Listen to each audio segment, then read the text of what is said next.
continuación tendremos la presentación de José Luis Pérez Guadalupe en Ciencias Políticas y Sociología por la Universidad de Deusto. Cuenta con un máster en Antropología y es licenciado canónico en Sagrada Teología. Además es profesor investigador en la Escuela de Posgrado de esta Casa de Estudios. Adelante, por favor.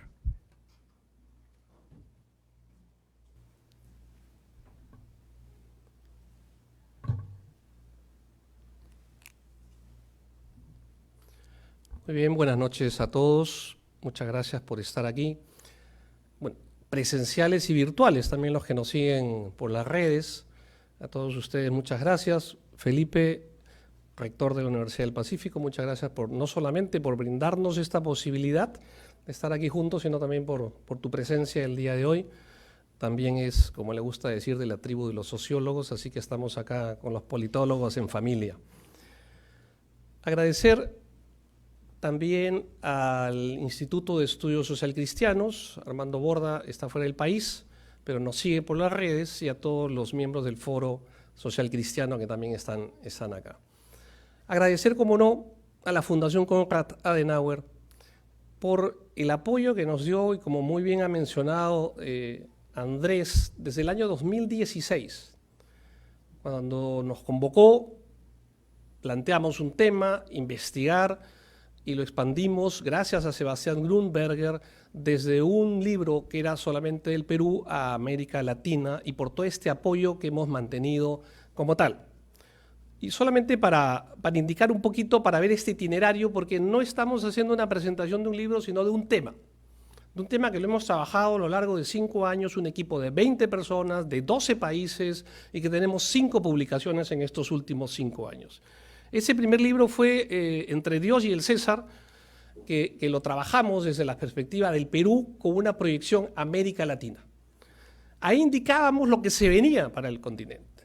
Con ese primer libro se convocó, en primer lugar, a 12 especialistas, ahora nos acompañan, parte de ese primer grupo, que está Claire Nevache, una francesa, pero que vive en Panamá, que nos va a hablar de Centroamérica, Juan David Velasco, de Colombia, y Fabio Lacerda sobre Brasil. Y ahí pudimos hacer este libro, Evangélicos y Poder en América Latina. Cuando lo presentamos, a los 3 días gana Bolsonaro en Brasil. Entonces, claro, todo el mundo ya había ganado. Fabricio Alvarado en Costa Rica, y ahora Bolsonaro. Entonces todas las alarmas se prendieron y dijeron, ¿qué es esto? ¿Quiénes son los evangélicos? ¿Por qué ingresan en la política? Pero cuando todo el mundo se preguntaba, ya teníamos 2 libros. Entonces, en ese año lo presentamos en 10 países. Y pudimos hacer en menos de un año una segunda edición, que es esta, con 100 páginas más, que eran 100 páginas más de la introducción, para hablar ya de todo el fenómeno Bolsonaro y brasileño. Pero no nos quedamos ahí. Muy atrevidos, nos fuimos a Brasil. Y ahí en Brasil conseguimos 12 investigadores brasileros, y ahí pudimos editar este libro con Brenda Carranza, Novo Ativismo Político no Brasil, os evangélicos del século XXI. Y íbamos a presentarlo y se vino la pandemia. Entonces recién lo hemos podido presentar ahora en agosto, que estuvimos con Fabio también en Río, en un congreso de ciencias de la religión, y pudimos entregar los ejemplares a los 400 participantes.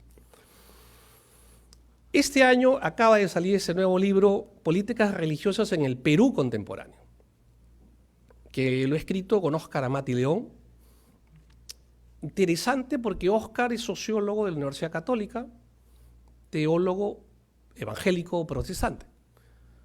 Yo, sociólogo de la Universidad de Deusto y teólogo católico.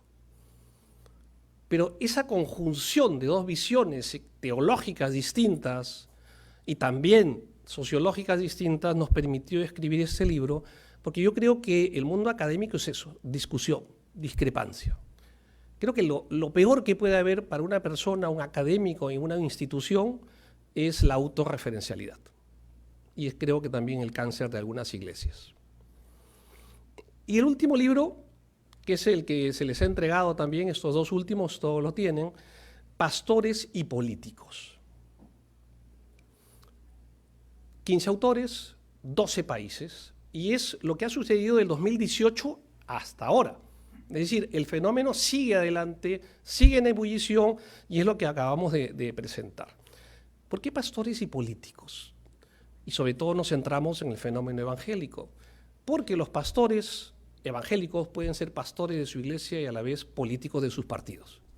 Y tenemos congresistas que de lunes a viernes son congresistas y de sábado y domingo son pastores, ¿no es cierto? Bueno, algunos trabajan, otros lamentablemente tienen que trabajar desde la playa. Y esto es, quisiera comenzar nuestro tema, los nuevos templos del poder, indicando 3 hechos que acaban de suceder en este mes, 3 hechos políticos, pero que tienen una connotación religiosa que quizás no nos damos cuenta. En primer lugar, elecciones regionales en el Perú, debate en Lima. El candidato Gonzalo Alegría denuncia que un portal le ha hecho una jugada sucia con el tema de su hijo, ¿ok? Y que es un golpe bajo, y en fin. Interesante es que Gonzalo Alegría se confiesa cristiano evangélico. Es más, un pastor evangélico vive en su casa. Y el dueño del portal, Nativa, también es evangélico. Omar Chejade va y le dice en pleno debate a Gonzalo Alegría: mira, yo voy a regresar a mi casa a jugar con mi hijo de 5 años, en cambio tú, espero que Dios se apiade de tu alma. Pero Omar Chejade también es evangélico.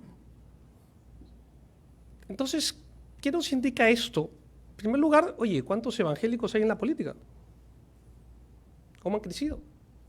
Pero también se da el nuevo fenómeno de que muchos políticos se están convirtiendo en evangélicos. Otro hecho que nos manifiesta esto es que no existe un voto confesional. Es decir, no es que todos los evangélicos vayan juntos, voten por los mismos candidatos, sea una unidad. Eso no es verdad. Es un mito. Segundo hecho que ha ocurrido en este mes. En Italia, Giorgia Meloni gana las elecciones y todo el mundo dice, claro, la confluencia de 3 partidos de derecha, ultraderecha, los Fratelli, y ella ha dicho, io sono neofascista. Y todo el mundo la ve, claro, de ultraderecha, miren cómo ha llegado. Y un portal católico dice, candidata católica gana las elecciones en Italia. Y eso es lo que es, solamente que a veces nos hemos olvidado de ese perfil religioso también. Y esto indica un nuevo fenómeno que se está dando, es la conjunción de evangélicos y católicos de línea conservadora que ahora se unen, siempre se han peleado, que ahora se unen políticamente. Fruto de esa nueva conjunción de la agenda moral es Giorgia Meloni. Claro, en Europa no hay tanto evangélico, pero ese catolicismo conservador, pro vida y pro familia, que en América Latina lo inician los evangélicos, ahora también lo vemos reflejado en otras latitudes. Tercer hecho de este mes político, Brasil. 2018, como ustedes saben, Jair Mesías Bolsonaro, Mesías es un nombre, ¿eh? No es por si acaso, o sea, digo porque claro, Ignacio Lula da Silva, Lula sí es su apodo, Lula significa calamar, en cambio no, Mesías sí es nombre de pila, y claro, y él se cree Mesías también, ¿no es cierto? Entonces, gana las elecciones del 2018 y hay un diferencial del 60% de evangélicos vota por Bolsonaro frente al 40% que votó en ese momento por Haddad. Y es lo que impulsa y lo lleva a Bolsonaro a la presidencia, y no solamente a ganar, sino a gobernar con una bancada evangélica en el Congreso. 4 años después nos encontramos ahora una segunda vuelta, Lula-Bolsonaro. Lo interesante es que ahora Bolsonaro, bueno, la pregunta es del millón, ¿es católico o es evangélico? Entonces, bueno, yo digo, es un católico que se ha bautizado en el río Jordán en el 2016 por el pastor Everaldo Díaz Pereira de las Asambleas de Dios. Ya, pero ¿es católico o es evangélico? Es un católico que se ha rebautizado en el río Jordán, Everaldo, pero ¿es católico o es evangélico? Es político. Y es lo que tú quieras. Entonces los evangélicos votaban por el hermano Bolsonaro. Y ahora lo interesante es que Bolsonaro está buscando el voto católico en esta segunda vuelta. 12 de octubre. Es feriado en Brasil. Esa señora de Aparecida, que es a padroeira do Brasil, la patrona de Brasil. Es un santuario inmenso Yo estaba ahí un mes, en el 2007, una conferencia de obispos. Yo iba como invitado, por ese caso, no es que sea obispo. Va e irrumpe Bolsonaro con su equipo. ¿Qué busca? Busca el voto católico. Pero hasta el obispo de Aparecida se queja manifiestamente. Y al día siguiente va al norte, a la procesión más grande, porque Aparecida es un templo, pero va a la procesión en Belén do Pará. Bolsonaro sigue ahí también para buscar el apoyo católico. La Conferencia Episcopal Brasilera se ha manifestado oficialmente en contra de la manipulación religiosa con fines políticos. Pero nos acabamos de enterar que el día 24, o sea, hace 3 días, Bolsonaro ha encomendado, sería, Fabio, consagrado a Brasil a Nuestra Señora de Aparecida. Oficial, ha consagrado Brasil. Entonces quiere ganarse el voto católico.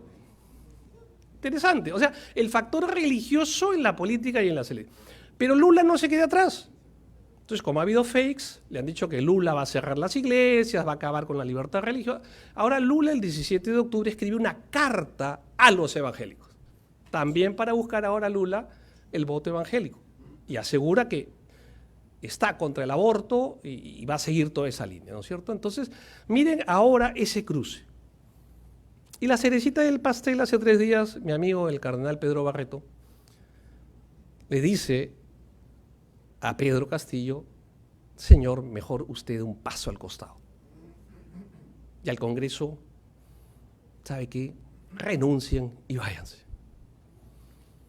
El cardenal Barreto lo hace a título personal, lo hace a nombre de la Iglesia, puede hacerlo. Todos estos hechos que han ocurrido en este mes nos llevarían entonces a preguntarnos si la política se está volviendo cada vez más religiosa o la religión se vuelve cada vez más política. Es decir, la política que le quiere dar ese abrazo de oso a la religión, eso ya lo hemos conocido, es histórico. O más bien que la religión o las iglesias le quieren dar el brazo, un abrazo de oso a la política y va a terminar ahogándola. Es decir, esta nueva realidad político-religiosa es solamente un nuevo capítulo de una histórica y bien conocida utilización instrumental del sentimiento religioso con fines políticos, o en realidad se trata de una novedosa instrumentalización política con fines religiosos. Después de 5 años hemos trabajado muchas hipótesis y nos quedamos para comenzar con una tesis. América Latina es la región del mundo en donde los evangélicos pentecostales han tenido el mayor crecimiento numérico en los últimos 50 años y en donde han incursionado más militantemente en la política partidaria. Y esto es una constatación. Y como decían los latinos, contra factum non valet argumentum. Los hechos no se discuten, los hechos se explican. Y lo que planteamos en esta tesis son los hechos que han sucedido en los últimos 50 años. Ahora bien, si hacemos un análisis breve de los últimos 50 años, vamos a encontrar 3 cosas muy concretas. Primero, el notorio crecimiento de las iglesias evangélicas a costa del crecimiento católico. Ahora vamos a ver un pequeño diagrama.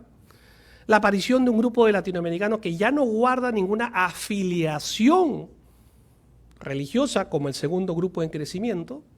Si son creyentes sin institución, creyentes sin iglesia. No quiere decir que sean ateos necesariamente. Y tercero, el posicionamiento de los evangélicos como importantes actores sociales y políticos en toda la región. Este es un cuadrito síntesis que nos ayuda a ver cómo ha ido el panorama religioso en el último siglo, del Pew Research Center, que nos muestra, y miren ustedes qué interesante. Los evangélicos llegan a América Latina a mediados del siglo XIX. Y después de un siglo, en el año 50, 1950, 3%, no se movió la aguja. Pero a partir del año 70 es que comienza el gran crecimiento evangélico, sobre todo en línea pentecostal, y sobre todo por un pentecostalismo criollo, no por un pentecostalismo de misión. Y entonces vemos que a partir del año 70, el 92% de católicos baja a 69 en el año 2014, los protestantes, que son evangélicos en verdad, y evangélicos pentecostales, suben hasta 19%, y este segundo grupo sin afiliación lleva al 8%. Unos años más tarde, otra fuente de investigación, el Latinobarómetro, miren ustedes, plantea que los católicos han llegado al 60%. Miren la bajada en 50 años, de 92 a 60%. Y los evangélicos están en 19, ahora están en 22, ¿okay? Y los que se plantean ninguna, ateo agnóstico, 17%. Pero el fenómeno sigue. Ahora, ¿es determinante el porcentaje de confesionalidad o lo que nos importa es la militancia, el compromiso? Es decir, ¿cuánto de ese 60% de católicos son comprometidos o son militantes? Y aquí lo podemos responder tranquilamente, es decir, la brecha del compromiso religioso. Y miren, en todos los países del continente el compromiso religioso evangélico es muchísimo mayor que el católico. Por ver en Brasil, ahí lo podemos ver la segunda línea desde arriba, el compromiso católico de los brasileros, y porque vamos a hablar de Brasil, es 23%, mientras que el de los evangélicos brasileros es del 60%. Repito, no se trata de porcentajes, sino de militancias.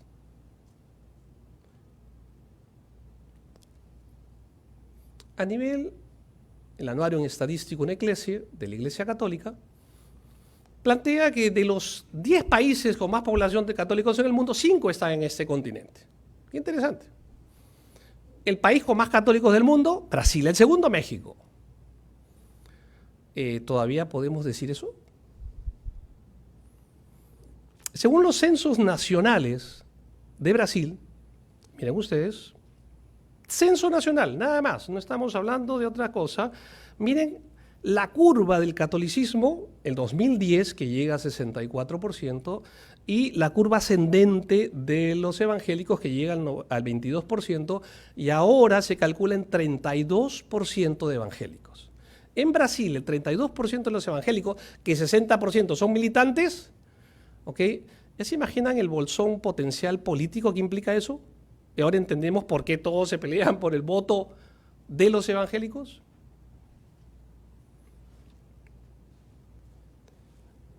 Dini Salves hizo una proyección en Brasil y si seguía esta misma tendencia, como dicen los economistas, ceteris paribus, la próxima década los evangélicos van a ser más que los católicos en Brasil, el país con más católicos del mundo. De hecho, en Centroamérica, Honduras, Nicaragua, Guatemala y El Salvador, ya son los evangélicos cerca del 40%. Próxima década van a ser más que los católicos en esos países. Panamá y Costa Rica se demorarán un poco más, pero esa es la tendencia. Y en el Perú tenemos la misma tendencia, quizás no tan acentuada. ¿Ok? Pero a lo que nos interesa no es la foto, sino el video, es decir, por dónde van los fenómenos, que es lo que nos interesa. Entonces, y quiero plantear un disclaimer hasta esas alturas, hablar de política es un tema bien complejo. Hablar de religión es otro tema tremendamente complejo. Más aún si hablar de evangélicos y política hace 30 años era una contradicción, era un oxímoron, porque los evangélicos no participaban de la política. Pero ahora hablar de política y religión en América Latina, ya ustedes comprenderán que es un tema demasiado complejo y plantearemos algunas tendencias generales en esta presentación. Actualmente, el crecimiento evangélico, y este es el punto que nos convoca, en América Latina dejó de ser un fenómeno exclusivamente religioso para convertirse en un complejo e inquietante fenómeno social y político a partir de los años 90.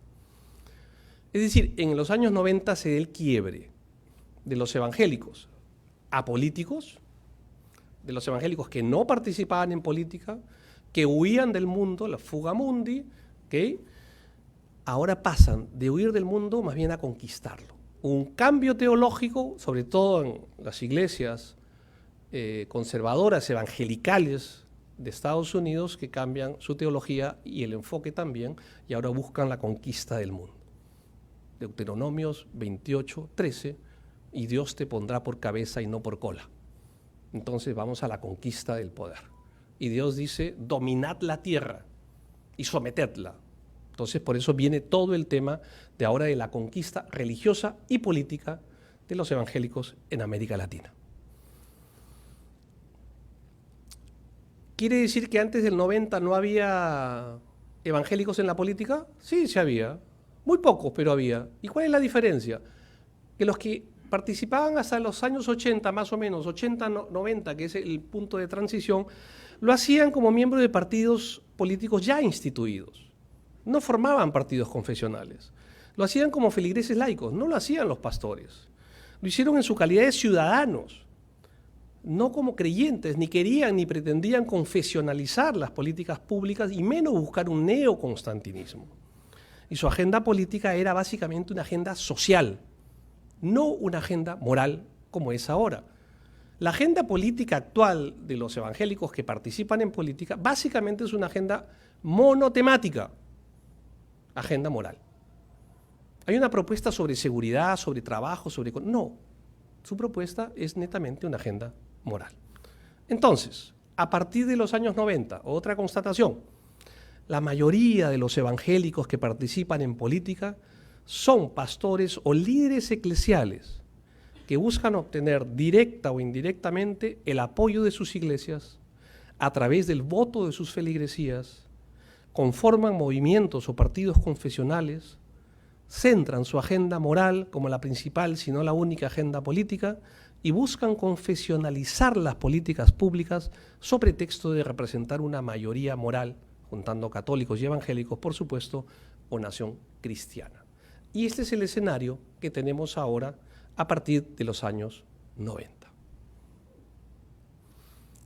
Y la pregunta es, ¿y nadie lo vio venir? Parece que no, la Iglesia Católica se negaba a aceptar que los evangélicos iban creciendo. Es más, los llamaban sectas. No le querían creer a los censos nacionales. Decían, no, le lavan la cabeza y ya van a volver. Y los sociólogos, por otro lado, la mayoría hablaban y eran cajón de resonancia de la sociología europea y decía el secularismo en América Latina. Peter Berger tuvo que pedir disculpas en el 2007 en un artículo y decir, perdón, nos equivocamos. No va a seguir América Latina la misma línea que seguía Europa, ¿no es cierto? Cuanto más desarrollo económico, más ilustrados sean, no necesariamente quiere que van a ser países más seculares. Hasta que en el 2018 a todos ya nos viene la novedad, Costa Rica gana la primera vuelta Fabricio Alvarado, no gana la segunda, interesante, por otras razones. Copa por primera vez la cuarta parte del Congreso costarricense. De ahí viene México con AMLO, López Obrador, que hace un pacto con un partido evangélico, primera vez que había en México. Y lo que ya sabemos, nuestro amigo Jair Mesías Bolsonaro gana la elección en Brasil. Recién ahí es donde se lanzan las alarmas y dice, ¿qué pasó? ¿Qué es esto? ¿Qué fenómeno? ¿De qué estamos hablando? Pero hay que decir, si bien el 2018 fue un año de quiebre, de reflexión, que ya en la CAS con todo el equipo lo veníamos estudiando, analizando y en cierta medida proyectando, hay que decir que los candidatos mencionados en esos tres países no ganaron con el voto evangélico. Es decir, no todos los evangélicos votaron por ellos. Y menos ganaron por el voto evangélico. Es decir, el voto de los evangélicos no fue suficiente para hacerlos ganar. Entonces, criterio de realidad. Todavía los evangélicos por sí solos no determinan elecciones presidenciales en América Latina, pero sí pueden inclinar cualquier balance electoral si es que logran unir sus preferencias electorales, como ocurrió en el plebiscito del 2016 en Colombia, ¿se acordarán? Y el 2018 Costa Rica y Brasil, y ahora justamente la pelea es para este domingo, que es la segunda vuelta en Brasil, cómo va a estar esta conquista del voto religioso. Pero ¿cómo ¿Cómo entran en la política los evangélicos? Tres formas. Primero, en los años 80, en todos los países del continente formaron movimientos o partidos confesionales. En todos los países del continente. Algunos dijeron, Dios me ha dicho que yo voy a ser presidente, he soñado, voy a formar un partido político, y lo formaron. Todos esos partidos perdieron y fracasaron y desaparecieron. Después se formaron lo que hemos llamado el Frente Evangélico. Se dieron cuenta que solos no podían, porque ni siquiera los evangélicos votaban por ellos. Entonces formaron un Frente Evangélico. Por ejemplo, en el Perú, Fujimori era un Frente Evangélico. Pusieron a un candidato católico apoyado inicialmente por grupos bautistas de las iglesias evangélicas. Frente Evangélico. Y ahora lo que tenemos es facción evangélica. ¿Qué cosa es? Ahora, en este momento, hay evangélicos en todos los partidos políticos. En todos. O sea, ya no se juegan por un partido confesional, ya no se juegan solamente por un frente, sino que los evangélicos están totalmente dispersos. ¿Por qué? Porque tampoco forman una unidad eclesiástica o organizativa. Ciertamente, esta tercera forma de participar es la más exitosa hasta ahora. Saben que no necesariamente van a conquistar el Ejecutivo, pero ahora su estrategia es ir avanzando en el Legislativo. Por eso es que en Brasil es tan importante la bancada evangélica. Y esta realidad nos llamó a crear nuevas categorías en ese equipo de la CAS. Las categorías clásicas de los sociólogos, antropólogos, politólogos, no nos eran suficientes para analizar este nuevo fenómeno. Y así que creamos una categoría diferenciadora entre políticos evangélicos y evangélicos políticos. ¿Es un juego de palabras? No. Eso me hace recordar a Peter Drucker cuando dice hay que hacer las cosas bien o hacer bien las cosas, ¿no es cierto? Bueno, sí hay una diferencia sustancial. Entonces, ¿qué entendemos por estas categorías? Los políticos evangélicos, en nuestra opinión, son evangélicos que militan en partidos políticos instituidos. Igual que hay políticos católicos, políticos de izquierda, políticos de derecha. Son ciudadanos de inspiración cristiana que militan en sus partidos y buscan el bien común. Esos son políticos evangélicos. ¿Y quiénes son los evangélicos políticos? Son líderes religiosos, advenedizos en política y que buscan rentabilizar su capital religioso en capital político, pero sin haber pasado por una experiencia de ciudadanía o gestión pública. Es decir, los pastores que tienen su feligresía y sus iglesias llenas y dicen, bueno, ya tengo el voto y el diezmo de mi feligresía. Ahora quiero el voto en las elecciones. Y esa es la nueva tendencia. En otras palabras, ¿cuál es la diferencia entre estas dos categorías? Y estas categorías también las hemos validado en todos los países de América Latina, a ver hasta qué punto podían cumplirse. Y lógicamente estamos hablando de tipos ideales en el sentido weberiano, ¿no es cierto? En otras palabras, los primeros, los políticos evangélicos, buscarán hacer política respetando la diversidad y voluntad ciudadana, mientras que los segundos, los evangélicos políticos, buscarán confesionalizar la política y finalmente volver imponiendo su visión religiosa conservadora en base a una supuesta mayoría cristiana. Interesante, la Iglesia Católica, ¿cuántos siglos se ha demorado en salir del constantinismo, de los estados confesionales? Y ahora, un movimiento como el evangélico, hijo de los protestantes clásicos, parte del protestantismo era buscar los estados laicos. Esa fue la lucha de Lutero y todos sus seguidores, y por eso los mataron a muchos de ellos. Ahora vienen sus nietos y dicen, no. Toda la lucha de los años 60, 70, las nuevas constituciones en el continente era justamente para consagrar la libertad religiosa y la igualdad religiosa. Separar Iglesia-Estado, y la Iglesia Católica desde Vaticano II lo propone.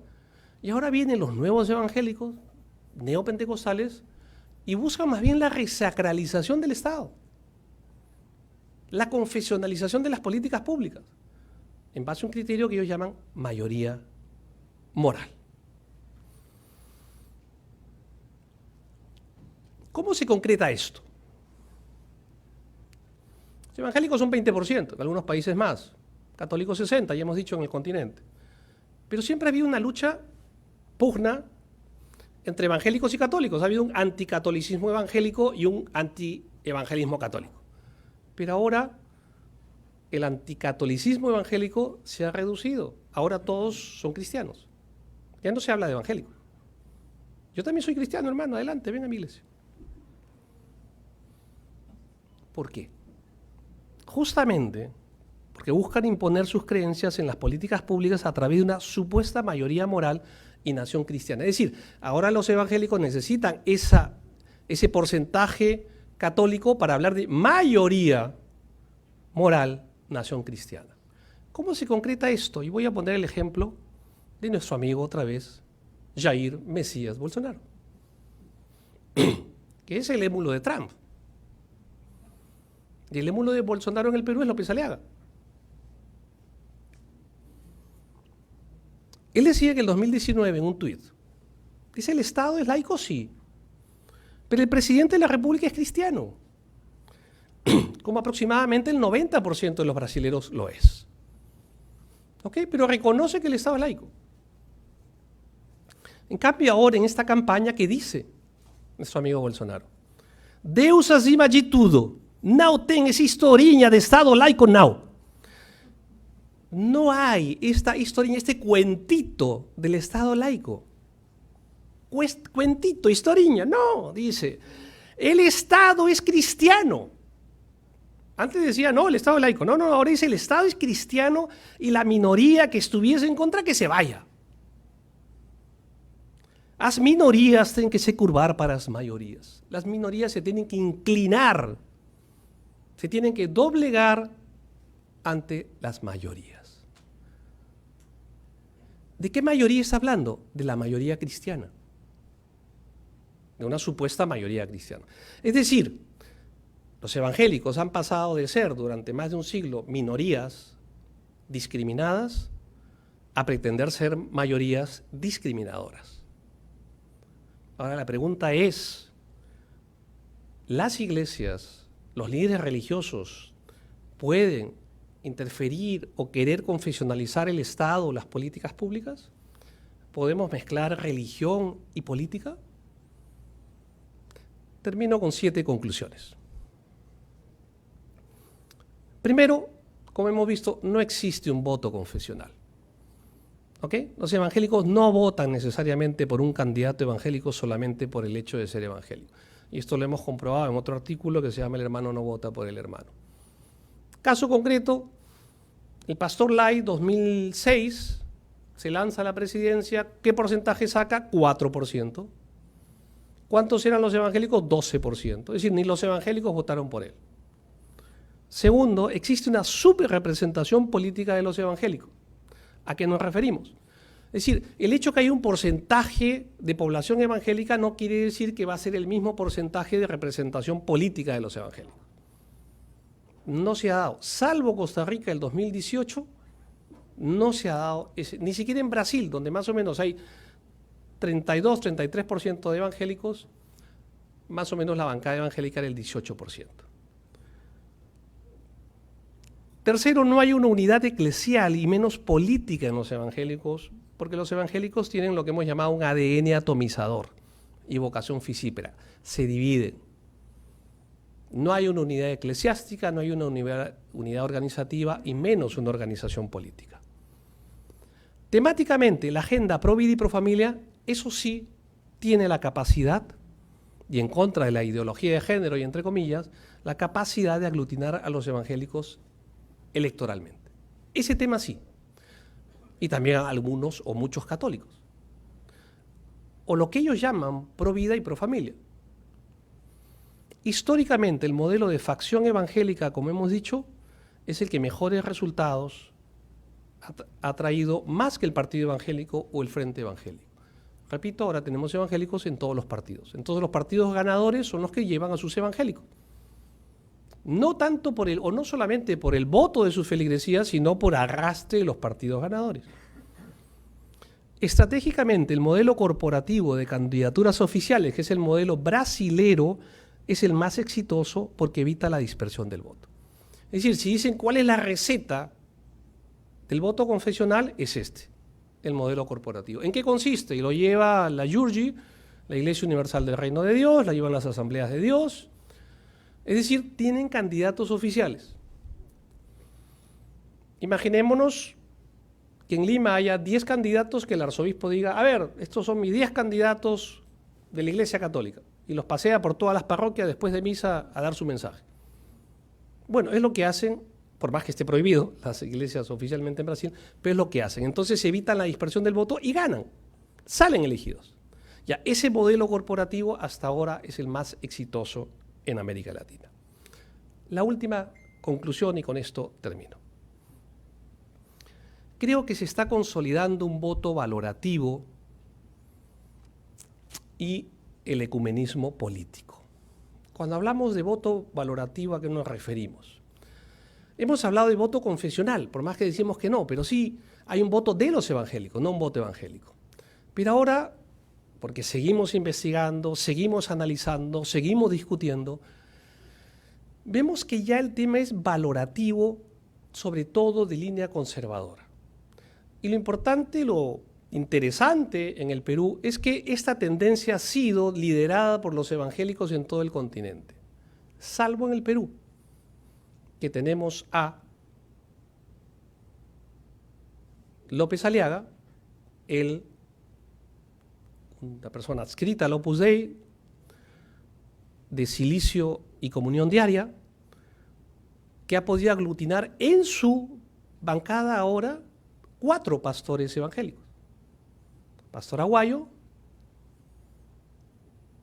Esdras Medina, no sé si se acuerdan, el que se quiere tirar abajo la SUNEDU, Muñante, congresista Muñante, y el pastor Padilla. ¿Qué tiene que ver estas? Ojo, y estos son evangélicos, pero de neopentecostales, no pertenecen a ninguna tradición histórica dentro de los evangélicos, sino son de iglesias nuevas y de esta tendencia. Entonces se juntan católicos y evangélicos por una misma línea valorativa. Y cuando hablamos de ecumenismo político, ¿a qué nos referimos? Es un nuevo espacio de convergencia entre los sectores más conservadores del catolicismo y del evangelismo que buscan una presencia más activa en la esfera política en defensa de la llamada agenda moral y en contra de lo que ellos denominan ideología de género. Le ponen la etiqueta ideología de género. No es enfoque de género, no. Política de género, no. Ideología de género. Este nuevo ecumenismo político no sería un ecumenismo doctrinal, pastoral o espiritual, sino que se centra en una unidad política de algunos grupos cristianos, tanto católicos como evangélicos, sobre la base de una agenda moral, más que de una agenda social. Por eso son capaces de suspender sus históricas diferencias doctrinales a cambio de incidir de manera conjunta en espacios de gobierno para influir en la definición de políticas públicas. Estos movimientos religiosos católicos, evangélicos, líderes religiosos, pastores, tienen el derecho, pueden hacerlo, se puede mezclar la religión con la política de esta manera. Son las preguntas que nos hacemos y yo creo que la mesa está servida para seguir planteando en esta discusión con nuestros 3 amigos colegas y que nos cuenten cómo va en sus países. Muchas gracias.